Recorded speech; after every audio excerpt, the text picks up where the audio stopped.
J'avais oublié un petit détail.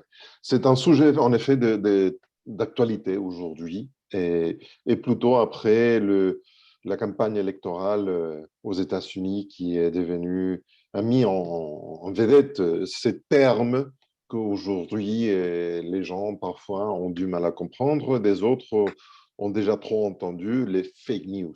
Qu'est-ce que sont les fake news? Qu'est-ce que ça veut dire? Est-ce que ça a vraiment de l'importance pour moi ou pas? Jusqu'à quel point ça peut affecter et changer et modifier ma vie et dans un moment, certain moment? Est-ce que ça vaut le coup que je fasse attention à cette idée ou pas? Est-ce que ça reste seulement dans le niveau de la politique, je sais pas, de la société, et ça peut affecter aussi des autres choses à des différents niveaux dans ma vie personnelle, dans ma vie familiale et même dans ma vie intérieure, pour m'enrichir ou pas à un niveau spirituel, des pensées, de l'esprit. Est-ce que ça peut... Il faut que je fasse attention ou pas? Ou ce sont des choses que, bon, il faut vraiment laisser tomber. Donc aujourd'hui, j'aimerais bien vous présenter quelques indices, quelques pistes pour vous montrer qu'en effet, et c'est un sujet dont on peut extrapoler des principes qui s'appliquent à n'importe quel niveau de la vie, et même à un niveau familial, dans la petite famille de chacun de nous. Nous avons pratiqué parfois les fake news, même quand nous étions des enfants, en disant des petits mensonges à notre mère. Donc voilà, je me permets de partager avec vous mon ordinateur, mon écran, et pour vous guider dans cette présentation que c'est pas ça ce que je voulais partager. Navré, je n'ai pas bien fait. Je reviens encore une fois. Et voilà la technologie qui nous fait des petites erreurs. Et voilà, les deux. Et voilà, et maintenant, vous devriez voir en effet, c'est ça. Je ne sais pas, Elder, je ne suis pas sûr que je partage correctement mon écran. Peux-tu me confirmer, s'il te plaît? Ou on voit que... Oui, oui, c'est bon, on voit. Il n'y a pas de souci. C'est bon, on voit... Oui, Vous ne oui. voyez pas les petits diapositives, non? Les slides, Je non. vois fake news et puis il y a Il n'y a pas les petites à côté? 250. Il n'y a pas les petites Oui, au-dessus? Non, il y a- D'accord, merci. Bon, merci, désolé navré pour ces petits inconvénients. Donc voilà, en effet, je reviens. Fake news. Qui croire? Parce qu'à la fin, il s'agit de est-ce que je peux faire confiance à ce que j'entends dans les actualités, dans les journaux, dans la radio, sur les réseaux sociaux. Et finalement, dès le moment que nous faisons écho de ce que nous lisons ailleurs, sur les réseaux, et nous partageons ce que nous pensons que sont des bonnes nouvelles ou des nouvelles qui sont des vraies nouvelles avec nos voisins, est-ce que je deviens un multiplicateur d'une actualité ou je deviens un multiplicateur d'une fake news? Et ça, c'est la question qui m'a vraiment préoccupé durant pas mal de temps et qui me préoccupe encore, et que ça m'occupe, pas seulement me préoccupe, mais m'occupe une belle partie de ma journée quotidienne pour vérifier, je vous parlerai après de cela, les différents médias ici en France pour faire un suivi de certaines institutions. Donc, allons-y. Mais d'abord, qu'est-ce que sont, pourquoi est-ce qu'on arrive à ce point? On a trop d'informations. Aujourd'hui, c'est pour vous montrer un petit éventail de données, de choses qu'on fait aujourd'hui. À chaque minute, qui passe, qui s'y passe, je parle de 60 secondes, il y a 300 heures de vidéos qui sont téléversées, c'est-à-dire montées, sur YouTube. Je ne sais pas si vous rendez compte exactement de ce que ça veut dire.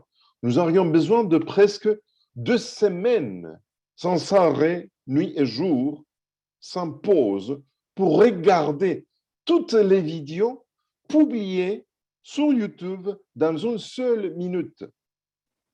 Vous vous rendez compte de ça?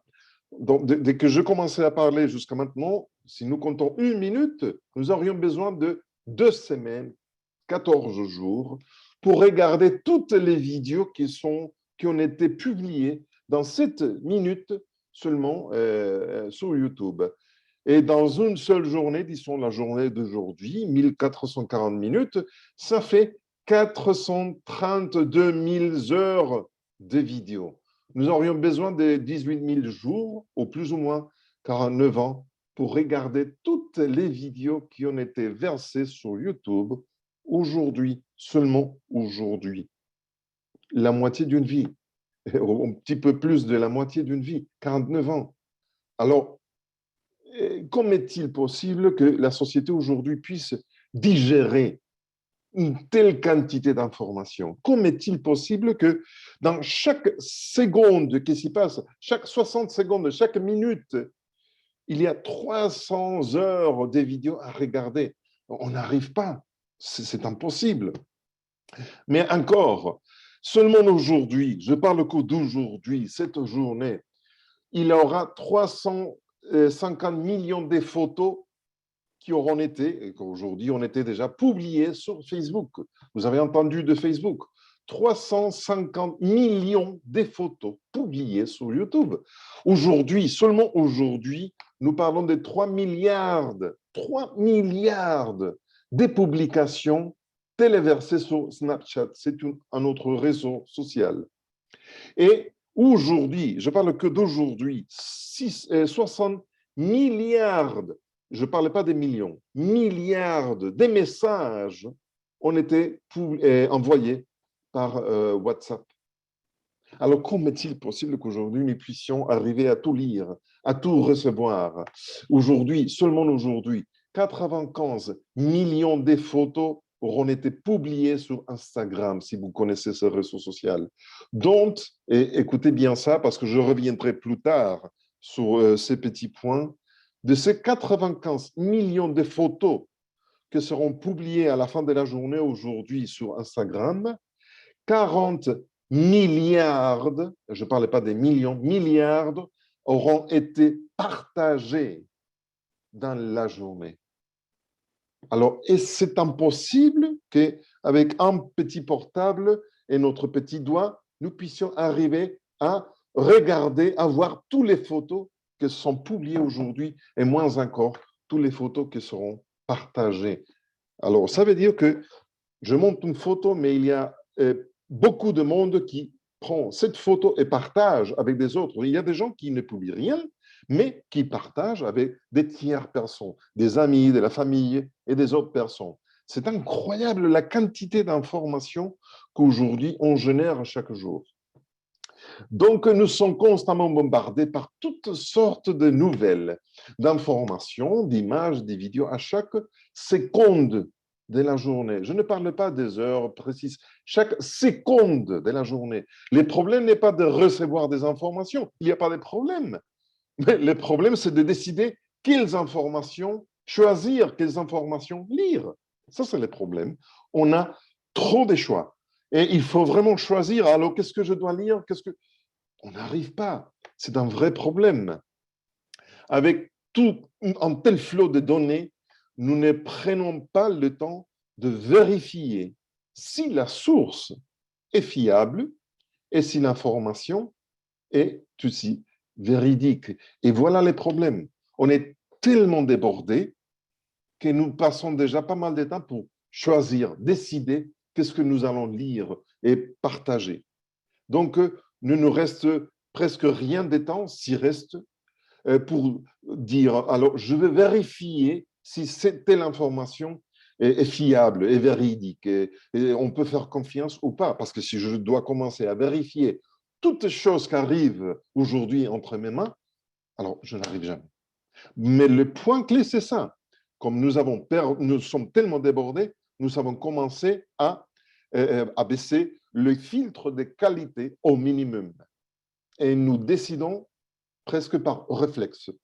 C'est-à-dire, parce que quelqu'un à qui je connais, une amie, quelqu'un de ma famille, et précisément, je m'en doute fort que peut-être il y en a, bien sûr, mais normalement, notre cousin, notre frère, notre fils, notre bon fils, il n'est pas un journaliste. Mais comme c'est quelqu'un qui est près de nous et nous est proche, nous est cher, nous faisons confiance. Alors oui, ça, je veux le lire parce que c'est quelqu'un proche, qui m'est proche à moi, qui m'a partagé cette info. Ça veut dire que il connaît que c'est quelque chose que ça peut m'intéresser à moi. Donc voilà les filtres. Vous voyez, les filtres à vraiment baisser au minimum. Je ne veux pas dire que ce n'est pas intéressant. Oui, bien sûr, parce que si je partage quelque chose avec mon épouse, je sais que ça va l'intéresser, bien sûr, plutôt que des autres choses. Mais en tout cas, ça n'arrive pas du tout à être la règle dont on doit gérer le filtre, disons. Par contre, nous connaissons la personne qui nous a envoyé, mais nous ne connaissons pas celui qui donne les informations. Il faut faire une différence. Écoutez bien. Une chose, c'est la personne qui m'a transmis les informations, mais une autre chose, c'est la personne qui parle sous la vidéo. Cette personne, je ne la connais pas.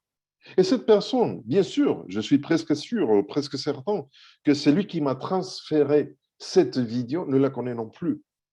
Et alors, comment est-ce que puisse-je être sûr que cette personne est un vrai médecin ou cette personne est un vrai scientifique ou un vrai professionnel du domaine dont il parle? Et voilà la faille, voilà l'erreur dont on tombe toujours le pied dans cette petite piège. D'accord? Donc, tout cela a été vu. Cette situation a été vue par les grands intérêts des grosses compagnies, entreprises et ce qu'on appelle des lobbying, c'est-à-dire des groupes de pression sociale, politique, économique. Et ils ont profité de cette situation que je viens de vous décrire pour créer, et je parle bien, le verbe c'est créer, les fake news. Les fake news sont créés à propos. C'est-à-dire, ce n'est pas par hasard, sauf erreur, que ça peut arriver de temps en temps, mais les fake news ont été créés consciemment, à propos. C'est-à-dire en propos, avec une intention. Et ça me fait peur à moi personnellement. Les fake news, en français, on les appelle des infox. Et ça vient du terme intoxication ou information pour intoxiquer, et ça nous donne déjà quelques pistes, sont aussi connus par les spécialistes comme fausses informations ou fausses actualités. Ce sont des informations, écoutez bien, élaborées intentionnellement pour tromper ou manipuler l'opinion de l'audience avec différents buts et intérêts. Donc, il y a des intérêts cachés derrière. On va voir un petit peu ça après. Ce type d'information est élaborée de manière compliquée pour donner de la véracité à des fausses informations. Quelque chose qui est vraiment fausse, on n'y croit pas. C'est d'un coup qu'on voit que c'est évident. Donc, il faut vraiment élaborer les choses pour donner une image, une impression de véracité, de que c'est vrai. Donc, il faut vraiment l'élaborer. Ça coûte du travail et des efforts. D'autres fois, un événement réel, un événement qui est réel, est soigneusement étudié afin de mettre certaines données ou certaines informations pour déformer l'information qui nous arrive à nous, les consommateurs, de manière à ce que nous, les victimes, parfois c'est nous, parfois sont des autres personnes, puissent être incriminées. C'est-à-dire, parfois il y a quelqu'un qui attaque, disons, pas physiquement, on peut attaquer de plusieurs façons, on peut attaquer verbalement, on peut attaquer avec des accusations, je ne sais pas, à une personne, une institution, mais nous traitons l'information d'une telle façon que cette personne qui est la vraie victime, on peut la montrer comme la vraie partie incriminée coupable. On peut tordre les choses incroyablement. Et pour cela faire, Et pour faire cela, il faut vraiment retravailler les choses. Donc, on ne peut pas dire que les fake news, c'est quelque chose de peu importance. Il y a des vraies intentions, il y a des vrais intérêts, il y a des efforts et beaucoup d'argent qui sont investis. Et nous ne nous rendons pas compte que parfois on collabore dans ces chaînes de distribution d'informations qui n'est pas vraie, qui est fausse. Conscient de ces concurrences féroces qui existent dans le monde de la communication, les spécialistes recherchent les titres qui attirent ou qui attireront au maximum l'attention du public. Donc voilà la façon de présenter les actualités, le fait, les choses. Il faut toujours avoir un titre choquant, attirant. Et ça, normalement, ça nous amène au bord parfois de la réalité. Et ça nous montre vraiment qu'il y a des titres choquants. Ça, c'est déjà le premier drapeau rouge pour nous dire, voilà, faisons attention. Donc, il y a une vraie guerre, bataille pour attirer l'attention du public au milieu de cette quantité énorme, cette inondation d'informations quotidiennes. Donc, tout a été étudié dans ce cas.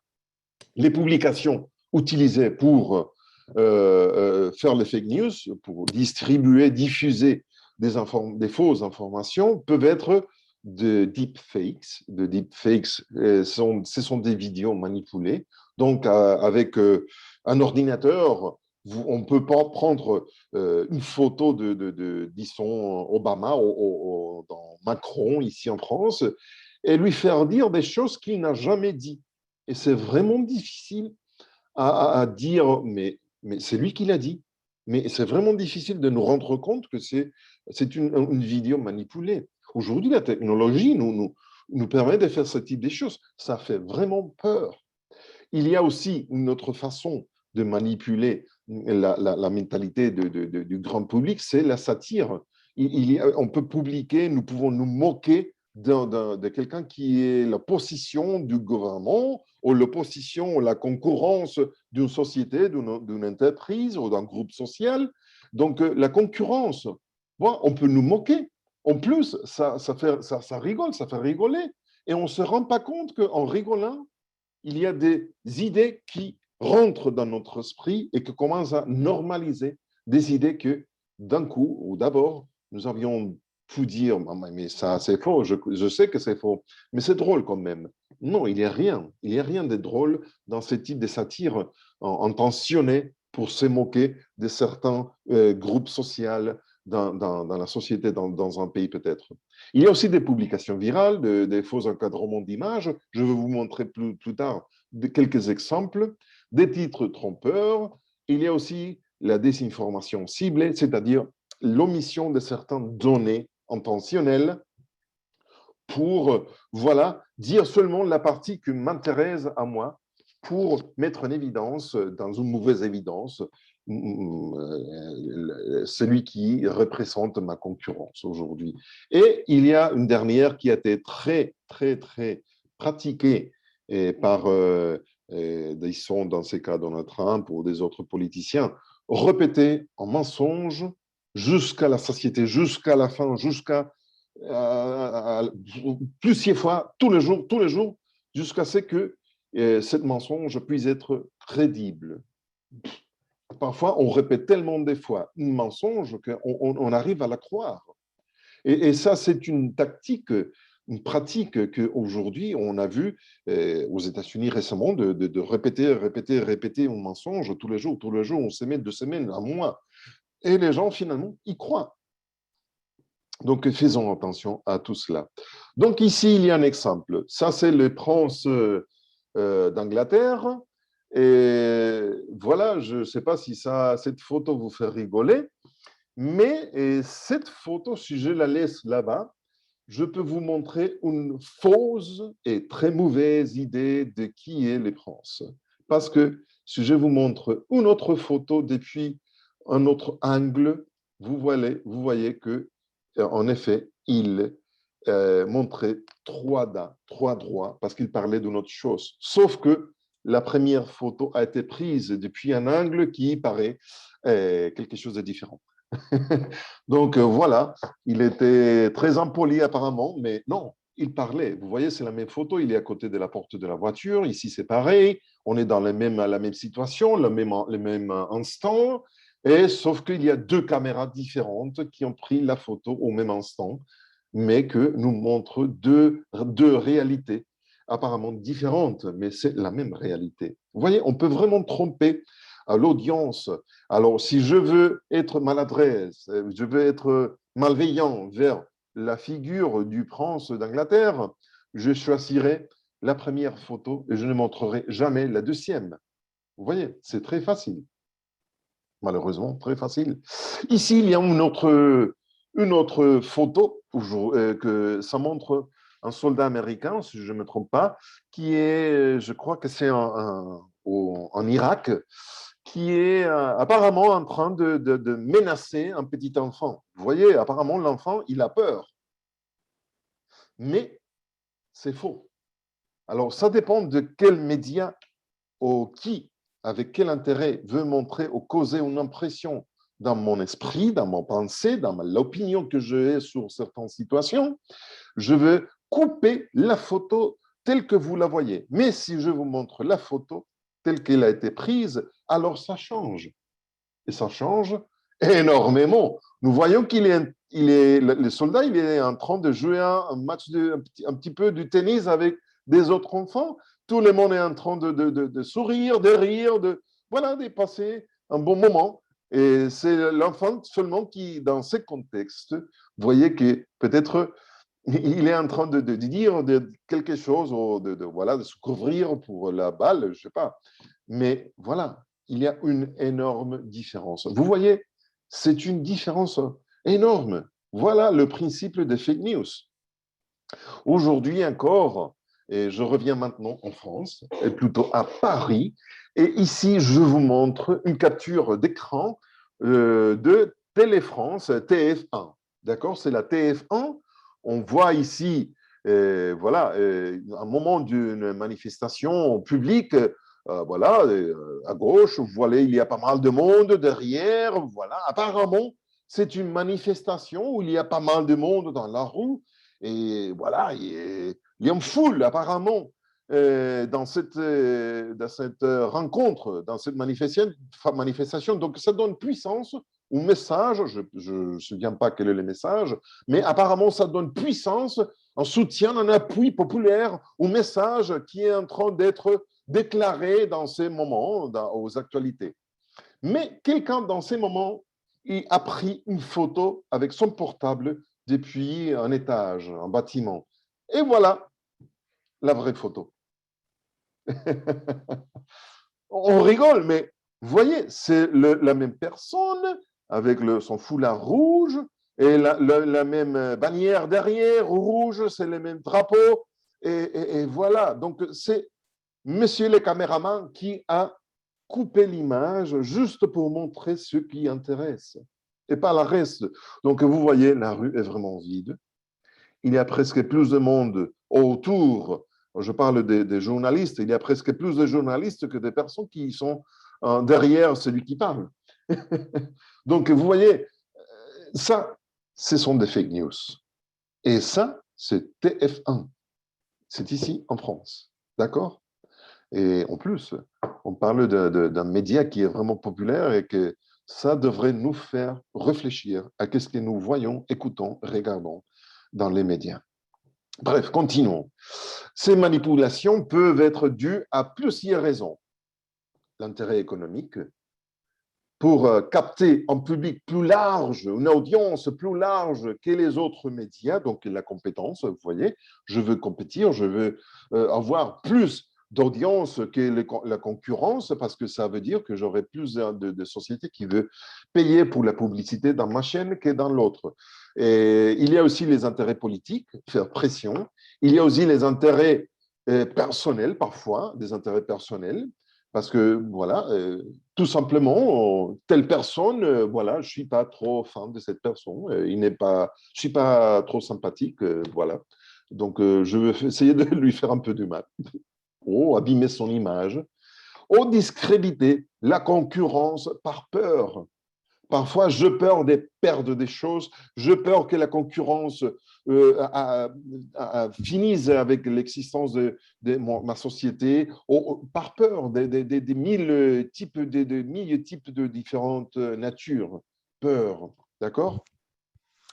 Donc, l'infox est créé en profitant des petites failles, parfois des lapsus qu'on peut faire nous-mêmes dans les discours d'une personnalité ou d'une institution afin de l'affaiblir ou de l'attaquer. Parfois, le président de la République a dit quelque chose, il s'est tout simplement trompé, c'est une erreur sans importance, et on retrouve que d'un coup, il y a le journaliste de tel X ou Y média, soit BFM TV, soit je ne sais pas quoi, qui va dire, alors, mais qu'est-ce qu'avait monsieur le président dans sa tête quand il a dit ça? Parce qu'il avait quelque chose dans sa tête pour dire cela. Et voilà, depuis cette affirmation, on commence tout un débat dont il n'y avait pas la place.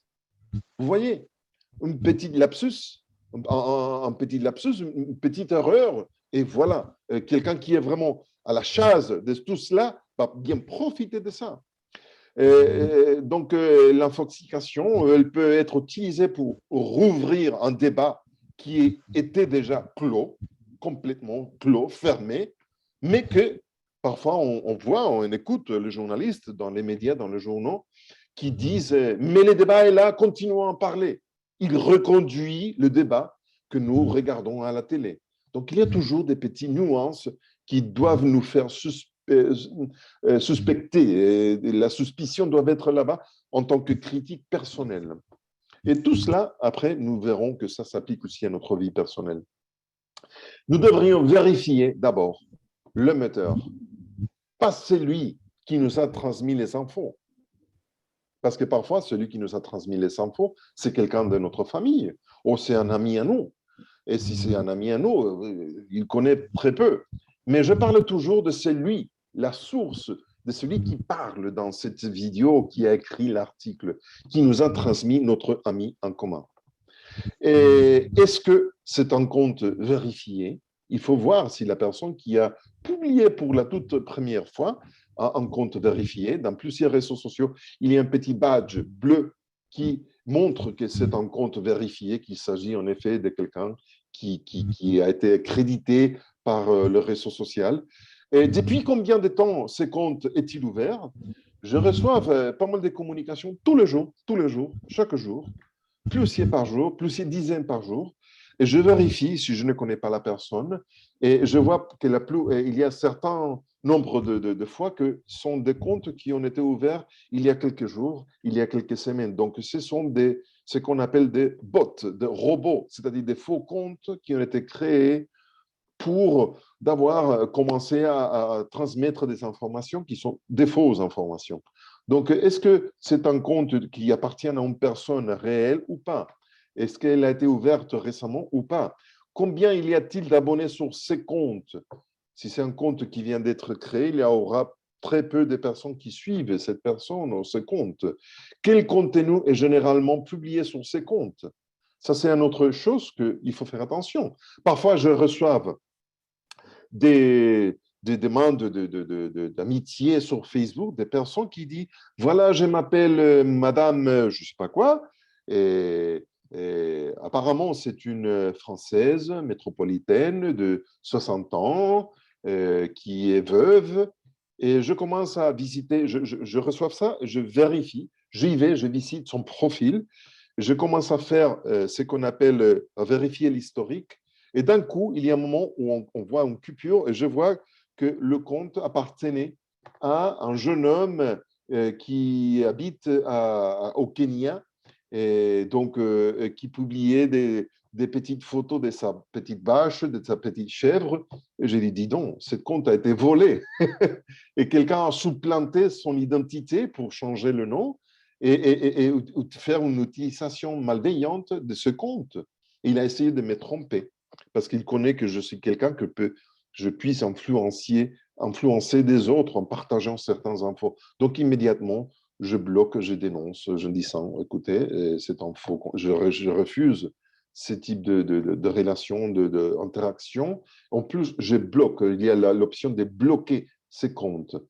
D'accord? Donc, c'est une option que vous pouvez faire. Vérifier si le compte est récent, s'il y a un changement de protagoniste, disons, de son profil, et toujours l'option de bloquer. D'accord? Mettre en sécurité. Parce que parfois, ils essaient de voler vos comptes de vos réseaux sociaux.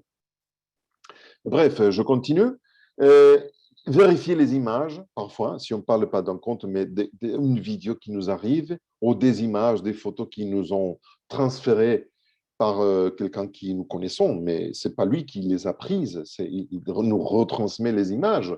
Vérifier. Plusieurs fois, j'ai vu apparemment des informations qui me sont arrivées dans un tel endroit, quelque chose qui est arrivé à quelqu'un. Je fais grandir l'image avec mon portable ou mon ordinateur et je vois que la voiture qu'il y a derrière a une plaque d'immatriculation qui n'est pas française, que c'est de la Russie ou d'un autre pays. Donc voilà, cette image ne correspond pas au fait qu'il dit ou il annonce qui vient d'arriver il y a quelques jours. Donc l'image est fausse, donc a été prise d'ailleurs et a été insérée dans cet article. Regardez les panneaux de circulation du trafic aussi. On verra si on reconnaît les endroits ou pas, ou s'il s'agit d'un autre pays ou même d'une autre langue. Et vous pouvez prendre parfois, pour ceux qui s'intéressent, il y a Google a mis en disposition la recherche des images. Vous prenez une photo qui vous a été renvoyée, vous la mettez sur Google et Google va rechercher toute image qu'il y a dans tout le monde sur Internet qui coïncide avec cette image que vous avez mis sur Google. Et comme ça, je retrouvais à plusieurs fois des fausses, et moi, je dois dénoncer des faux articles sur différents médias en disant voilà, cette photo n'est pas une explosion en Irak, c'est un magasin c'était dans quel endroit Tchernobyl. Donc, rien à voir. L'article parlait de Moyen-Orient et l'image montrait un bâtiment qui était détruit. Je pris l'image, je l'ai cherché sur Google, je trouvais que c'était un ancien bâtiment détruit à Tchernobyl. Rien à voir. Donc, ça a désautorisé absolument, a discrédité complètement l'article qui venait avec. D'accord? Donc, continuons. J'espère pas donner trop d'informations. Vérifiez aussi les sites web. Si quelqu'un vous transmet parfois des liens, comme parfois mon propre père me transmet parfois des liens d'actualité intéressants. Et très souvent, je dois parler avec mon père en disant papa, mais écoute, c'est bien que tu m'envoies certaines choses, mais ne transmets pas ça, ne transfère plus ça à personne parce que c'est une fausse information, c'est une fake news. Je visite le site, je vérifie la section à propos pour voir si c'est vraiment un média, disons, fiable, dont on peut faire confiance, qui a une telle réputation. Mais si vous voyez qu'à propos n'existe pas, méfiez-vous. Si existe, mais il est très faible, le contenu est très flou, méfiez-vous. Vérifiez l'URL. L'URL, c'est la direction d'Internet. Si c'est un domaine qui ne correspond pas avec le nom du média, c'est faux, absolument, bien sûr. Et recherchez sur Google des autres articles qui proviennent de différentes sources avec les mêmes sujets, à voir qu'est-ce qu'ils disent. C'est très facile à découvrir très vite que des médias si sérieux comme la BBC ou l'agence Reuters ou des autres agences, France Presse, qui annoncent très vite, et ce sont des fake news. Ce sont des fake news. Donc, nous ne perdons pas nous ne perdons rien pour faire une petite recherche personnelle avant de partager. Selon les statistiques indiquées au début, ce que je vous avais partagé, et pour une image postée sur Instagram, sur Internet, il y a 421 personnes qui partagent cette image. Et si chaque personne a une moyenne de 500 contacts, on arrive à, vous voyez, une seule photo partagée par 400 personnes peut arriver à toucher 200 000 personnes dans une seule journée. Donc, c'est bien, si les nouvelles sont bonnes. Mais c'est une catastrophe si ce que nous venons de partager sont des fake news. Donc, j'ai ma responsabilité. Parce que chacun de nous devient un multiplicateur, soit des bonnes nouvelles, soit des fake news. Et donc, même si nous ne sommes pas conscients de cela, chaque citoyen a une responsabilité à ce sujet. Et chacun d'entre nous a la grande responsabilité de contribuer au bien-être social et individuel de chacun. Je commence à rentrer dans l'individuel. Si je fais attention à mes propres informations, ce que je veux consommer, ce que je veux filtrer pour moi, je deviens un filtre capable d'arrêter les mauvaises informations, les fake news, parce que je décide de ne plus partager ça, je l'arrête. Donc, le réseau qui devrait être derrière moi ne reçoit rien de tout cela et je dois favoriser uniquement les partages des bonnes nouvelles. Et quand je parle de bonnes nouvelles, je parle de nouvelles qui sont vraies, qui sont authentiques. D'accord? Parce que de bonnes nouvelles, il y a des mauvaises nouvelles qui sont authentiques aussi. Vous comprenez ce que je veux dire. Continuons. Dans tous les aspects de la vie, tous les domaines de la vie sont concernés. Quels sont les domaines concernés par les fake news? Tous. Il existe des fausses nouvelles, des fausses informations, des fake news sur la santé. Bon, vous pouvez parler, vous pouvez regarder au sujet de la pandémie, mais aussi, il y a celles sur les personnes. On peut critiquer à des personnes qui nous sont proches. On peut diffuser des informations qui sont fausses au sujet des conseils familiales, comme éduquer les enfants. Il y a pas mal de choses. C'est-à-dire, l'éventail est presque infini. L'un des objectifs de la désinformation est de manipuler ce que les gens croient. Et je dis bien croient, parce qu'on croit ce que les news nous disent, ce que les journaux nous disent. C'est pas moi. Je n'ai pas tous les moyens pour vérifier toute information qui arrive sous mon bureau. Donc, je dois faire confiance, je crois, à Le Parisien, je crois à ce que le Figaro dit, je crois à ce que le Monde dit, je crois à ce que France Info dit. Vous voyez, le mot croire est toujours là, parce qu'on fait confiance, parce qu'il y a des autres institutions qui vérifient la véracité de certaines informations. Nous entrons ici dans le domaine pareillement de la religion, parce que ce n'est pas tout ce qu'il faut croire, faire confiance à. La religion rentre aussi dedans, parce que qui peut vérifier tout cela? À qui pouvons-nous faire confiance? Qu'est-ce que je peux croire ou qu'est-ce que je ne peux pas croire? Est-ce que tout ce que je pense, que j'ai compris, que j'ai entendu au sujet de la religion est faux ou est vrai? Cela fait partie. Je vous partage maintenant un petit morceau de ce que je fais dans mon travail quotidien chaque jour. Cela fait partie de mon travail quotidien, de passer une revue tous les jours de ce qui est publié dans des différents médias au sujet de, dans ces cas, l'Église adventiste, l'Union, je travaille, suis directeur communication de l'Union des fédérations, Union de l'UFACSA, Union des fédérations des activités culturelles, sociales, adventistes, les deux. Donc, c'est à moi de veiller sur la réputation d'une institution, comme n'importe quelle autre, soit Crédit Mutuel, soit BNP Paribas, soit le gouvernement. Il y a toujours des personnes qui travaillent dans un bureau de presse pour vérifier la crédibilité et la réputation d'une institution. Donc, je fais pareil avec l'Église adventiste. Et les adventistes sont souvent mentionnés dans divers reportages, articles, et souvent, plus souvent, de manière correcte et positive. Voilà, nous avons beaucoup de choses à apporter à la société, beaucoup de valeurs positives, familiales, de santé, dans tous les domaines, dans l'éducation, dans la famille, et pas seulement un credo, disons, mais il y a pas mal de choses. Mais il y a certains ans où, soit par un préjugé de la part d'un journaliste ou un politicien précis, ponctuel, le commentaire est faux ou incorrects, ça arrive. Et cela affecte malheureusement la réputation de l'institution parce que c'est quelqu'un qui a une certaine crédibilité, qui a déjà une audience et qui vient de partager une information qui est fausse, qui n'est pas vraie. Et voilà, donc je rentre dans mon travail. Je fais ce que j'appelle la revue des presse dans un site internet. Et dans la revue presse, voilà, je vous partage un cas qui a eu lieu, vous voyez la date, le 7 avril 2021.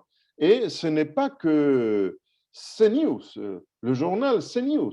Donc voilà, dans CNews, il y a eu le cas de quelqu'un qui a parlé d'une façon qui n'était pas correcte au sujet de l'Église adventiste. Et donc, on a dû réagir. Et en plus, on parle toujours, celui qui a fait le commentaire, c'était M. Jean Glavany, c'est l'ancien ministre socialiste et actuel président de l'Office public de l'habitat des Hautes-Pyrénées. Donc, c'est toute une institution. C'est quelqu'un qui a une crédibilité. Mais malheureusement, il a fait un commentaire, je pense que pas du tout mal intentionné, mais qu'il était mal placé, qui a pu abîmer l'image, la réputation d'une institution, dans ces cas, l'Église adventiste. Il a dit, je répète, vous pouvez vérifier sur Internet, on permet, c'était au sujet d'une masse qui était célébrée sans masque et tout ça, vous vous souvenez, mais il a mélangé d'un coup des autres institutions qui n'ont rien à voir. Il a dit, voilà, vous l'avez écrit là-bas, on permet à des cultes de se réunir. Parenthèse. Est-ce que ça fait du mal? Si on respecte les consignes sanitaires, il n'y a pas de problème. Mais il ajoute, vous voyez, c'est là où on retrouve les bias, on retrouve la condition, la prédisposition personnelle. Et il ajoute, on l'a vu dans la première vague de ces cultes protestants, je ne sais pas si c'était les adventistes ou des baptistes en Alsace, à Mulhouse, ceux qui avaient répandu un classeur incroyable. Donc voilà, il a remis en cause la crédibilité, le bien-faire des institutions telles que les adventistes ou les baptistes en Alsace. Et ça n'a rien à voir. Et en plus, c'était un accident. Bref, je ne vais pas rentrer trop profondément dans tout ça. Mais moi, nous avons dû publier un communiqué de presse pour clarifier le malentendu de l'ancien ministre. D'accord? Nous avons publié une liste des mesures qui ont été prises par toutes les églises adventistes en France avant même du début du confinement. C'est-à-dire l'église adventiste dans toutes les institutions, soit les fédérations, soit l'Union où je travaille, nous avions bien avant le début du confinement, avons pris des mesures sanitaires pour assurer que aucune réunion devient un cluster où les Covid se répandent.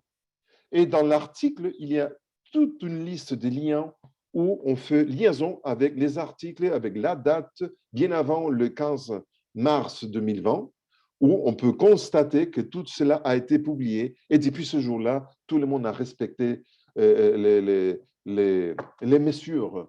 Donc voilà, il n'y a pas de lieu. Pourquoi je fais cela? Est-ce que ça nous amène quelque part? Et vous voyez maintenant pourquoi je fais cela.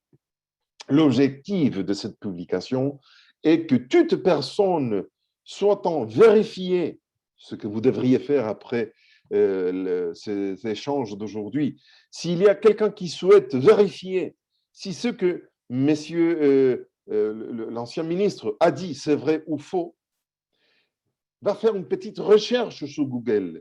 Et celui qui va rechercher sur Google devrait forcément retrouver aussi l'article que nous avons publié pour répondre à cette fausse affirmation et nous l'appuyons avec des preuves, avec des documents, avec des dates. Donc voilà, alors quelqu'un qui veut vérifier si les affirmations faites sur CNews sont vraies ou fausses, et va retrouver en effet qu'il y a une réponse et qu'il y a toute une argumentation et un dossier, une documentation ample pour montrer que non, que c'est faux. Il y a aussi des autres cas. Je parle aussi de Brice Couturier. C'est un journaliste à Radio France Culture qui m'a pris pas mal de temps l'année dernière, en septembre 2020, parce qu'il avait mélangé dans un petit commentaire qui n'a rien à voir le mot adventiste avec le QAnon, celui qui sont des conspirationnistes aux États-Unis. Ça n'a rien à voir. Donc, on a bien démontré. Voilà, c'est pour vous montrer à vous, messieurs, dames, qu'il y a un travail de vérification et parfois, c'est vraiment ardueux, c'est vraiment coûteux, c'est vraiment difficile de défaire une mauvaise impression qu'on peut causer sur l'esprit des autres avec une fake news. D'accord? Alors, j'arrive à la fin. Cela affecte-t-il ce que je peux croire à titre personnel? La réponse, vous l'avez sous vos yeux. Malheureusement, oui. Mais n'est pas tout perdu. Et voilà les bonnes nouvelles. N'est pas tout perdu. À tout niveau. On a déjà les outils. Je viens de vous partager les outils pour vérifier si une information est fausse ou vraie. D'abord, n'ayons pas peur. Qu'est-ce que je devrais faire? Que devrais-je faire? Les besoins d'information nécessitent et ne se limitent pas seulement au niveau social et politique. Chaque être humain a ces besoins inhérents d'une connaissance spirituelle, de transcendre, oui, d'aller au-delà de... Bon, je ne trouve pas maintenant le mot en français. D'aller au-delà de ce qu'on connaît aujourd'hui. La transcendance, d'accord? C'est quelque chose inhérent à l'être humain. On a besoin de cela. On a besoin de faire une petite recherche ou grosse recherche de ce qui répond les questions basiques de la vie. D'où venons-nous? Où est-ce que nous allons? Qu'est-ce qui s'y passe? Pourquoi? Pourquoi la souffrance? Pourquoi cela? On a besoin de nous informer pour répondre à tous ces types de questions. Donc, la recherche d'informations, de ce type d'informations, rentre dans ce jeu de fake news aussi. C'est un des besoins innés de l'homme. Et le principe de vérification des informations est le même pour les questions religieuses que chacun de nous se pose aujourd'hui. Le même principe qu'on a appliqué au début dans toutes les questions des médias, on doit l'appliquer pareillement. On peut l'extrapoler et l'appliquer dans notre recherche particulière des spirituels, de l'esprit, comme vous voulez l'appeler. Vérifiez toujours les sources. Voilà. Qui m'a dit ça? Ce n'est pas un commentaire. Est-ce que c'est vrai que la Bible dit ça? Ou est-ce que la Bible dit ça? Ou le Coran dit ça? Ou qui a dit ça? C'est le philosophe qui l'a dit vraiment? Parce que on attribue très souvent des phrases, des citations à des personnes qui n'ont jamais dit. Et ça arrive très souvent. Allons-y, allez à la source primaire. Consultons les sources primaires. Où est-ce que vous avez entendu ça? Oui, alors je veux vérifier. Vérifiez par vous-même les informations que vous avez reçues et pas de tierces personnes. Je crois ce que j'ai compris, pas parce que un prêtre ou un pasteur ou un philosophe ou un imam m'a dit. Je dois vérifier si c'est vrai ou faux. D'accord? Nous avons cet esprit critique qui est inné en nous. Et c'est un des principes de la République. Le principe de la critique, tout critiquer dans les bons sens, dans le sens d'analyser si c'est vrai ou faux. Donc, c'est une des choses que, voilà, on doit soutenir. C'est dans la République quand même. Et continuons. Oui, je continue. L'apôtre Paul, je parle un peu maintenant de ce que je connais. L'apôtre Paul a signalé aussi l'existence d'un groupe de croyants qui pratiquaient le principe d'identification des fake news dans la Bible. C'est une chose intéressante, très curieux à savoir. La Bible nous parle d'une certaine façon, sans le mentionner spécifiquement, de fake news.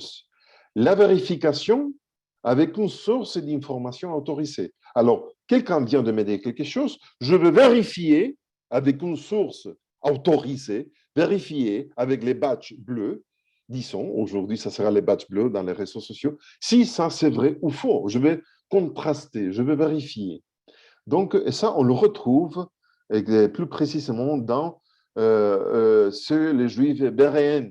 Les Béréens, c'était un groupe juif qui écoutait à Paul prêcher. Et Paul a dit au sujet des Béréens, ils trouvèrent des gens qui étaient bien mieux disposés que les Juifs des Thessaloniques et qui accueillirent la parole de Dieu avec beaucoup d'empressement. Et Paul dit au sujet des Béréens, ceux-ci examinaient chaque jour les Écritures, la Bible, pour voir si ce qu'on leur disait était juste. Alors, on voit qu'il y avait des gens croyantes qui étaient de vrais croyants sincères, mais quand même, ils pratiquaient une méfiance systématique dans le bon sens. Alors, oui, mais je rentre chez moi, je veux vérifier avec ma Bible si ce que Paul vient de me dire, de me partager avec moi, c'est vrai ou c'est faux. Je veux vérifier si c'est vrai dans la vraie source autorisée. Donc, voilà la vérification avec une source autorisée. Voilà, c'est un exemple. Jésus-Christ lui-même nous a donné un autre point de vérification, un autre point à cocher, l'histoire des publications de celui qui nous parle. Je vous ai parlé il y a quelques minutes. Si quelqu'un vous partage des choses, allez-y, vérifiez son profil dans le réseau social quiconque pour vérifier si le compte, c'est vrai ou faux, s'il y a un très longtemps qui est ouvert ou c'est récent, si c'est la vraie personne tous les temps, quel est l'historique de toutes les choses qu'il a partagées, si c'est vrai ou faux. Alors, la réputation précédente de ces personnes, qu'est-ce qu'il a partagé durant les derniers mois, les dernières années? D'accord? À voir qui est cette personne. Et le texte dans la Bible, dans l'évangile de Matthieu, nous dit, voilà, c'est la vérification de la réputation de la source. Vous les reconnaîtrez à leurs fruits. Est-ce que l'on cueille des raisins sur des buissons et d'épines ou des figues sur des ronces? Ainsi, un bon arbre porte de bons fruits. Un mauvais arbre produit de mauvais fruits. Pareillement, les réseaux sociaux. Les réseaux sociaux, c'est pareil. Allons-y, visitez le réseau social, le compte de celui qui vient de partager, vérifiez qu'est-ce qu'il a fait dans le passé. Vous allez retrouver qui est cette personne pour de vrai. Parce qu'on peut cacher temporairement qui suis-je, mais pas tous les temps. C'est comme ça. Donc, voilà un conseil qu'on retrouve dans l'Évangile. Et enfin, Jésus nous a aussi donné un conseil pour vérifier les informations en plus. Si nous avons accès à la hauteur originale d'où provient l'information supposée, entretenez-vous avec lui. Allez-y, parlez avec la personne originale. Combien de malentendus nous avons eu, même dans la famille, parce que quelqu'un nous a dit qu'une tierce personne nous a dit que, et finalement, c'est comme jouer au téléphone cassé. Je ne sais pas si vous avez jamais joué au téléphone cassé. On commence à dire une chose, la suivante personne le transmet, et à la fin, troisième, quatrième personne, on voit que le message qui arrive n'a rien à voir avec ce que j'ai dit au début. Et le texte biblique dit pareillement, vérifions l'information reçue avec la personne qui est apparemment au début de toute cette chaîne d'information. Et je suis dit dans Matthieu, l'évangile de Matthieu, versets 5, 23 et 24, si donc au moment de présenter ton offrande devant l'autel, tu te souviens que ton frère a quelque chose contre toi, il y a quelque chose qui cloche, qui ne marche pas, laisse là ton offrande devant l'autel et va d'abord à te réconcilier avec ton frère. Puis, tu reviens présenter ton offrande. C'est-à-dire, le conseil que la Bible nous partage, c'est et tu as entendu quelque chose qui cloche, que tu vas-y, vérifie, pas avec la personne qui t'a partagé, mais avec avec celui qui a dit la chose. D'abord, tête à tête. Il faut clarifier les choses tête à tête et vous allez vous épargner pas mal de têtes, de douleurs, de cauchemars dans votre vie en agissant de cette façon. Quelqu'un m'a dit que l'autre m'a dit, est-ce que puis-je parler avec lui? Alors, vas-y, je parle. Et on met les choses au clair.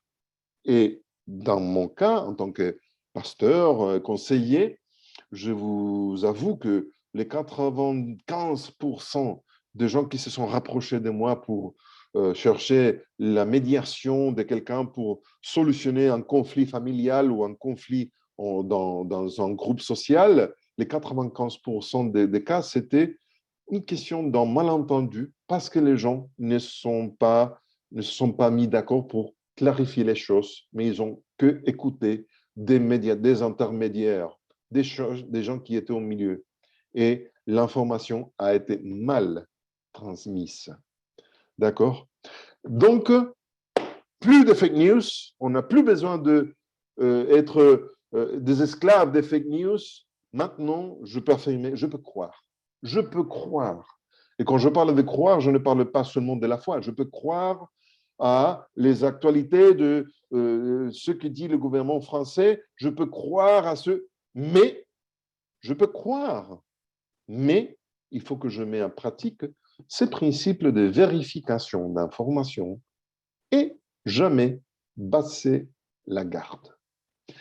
Et voilà, jusqu'ici, la présentation.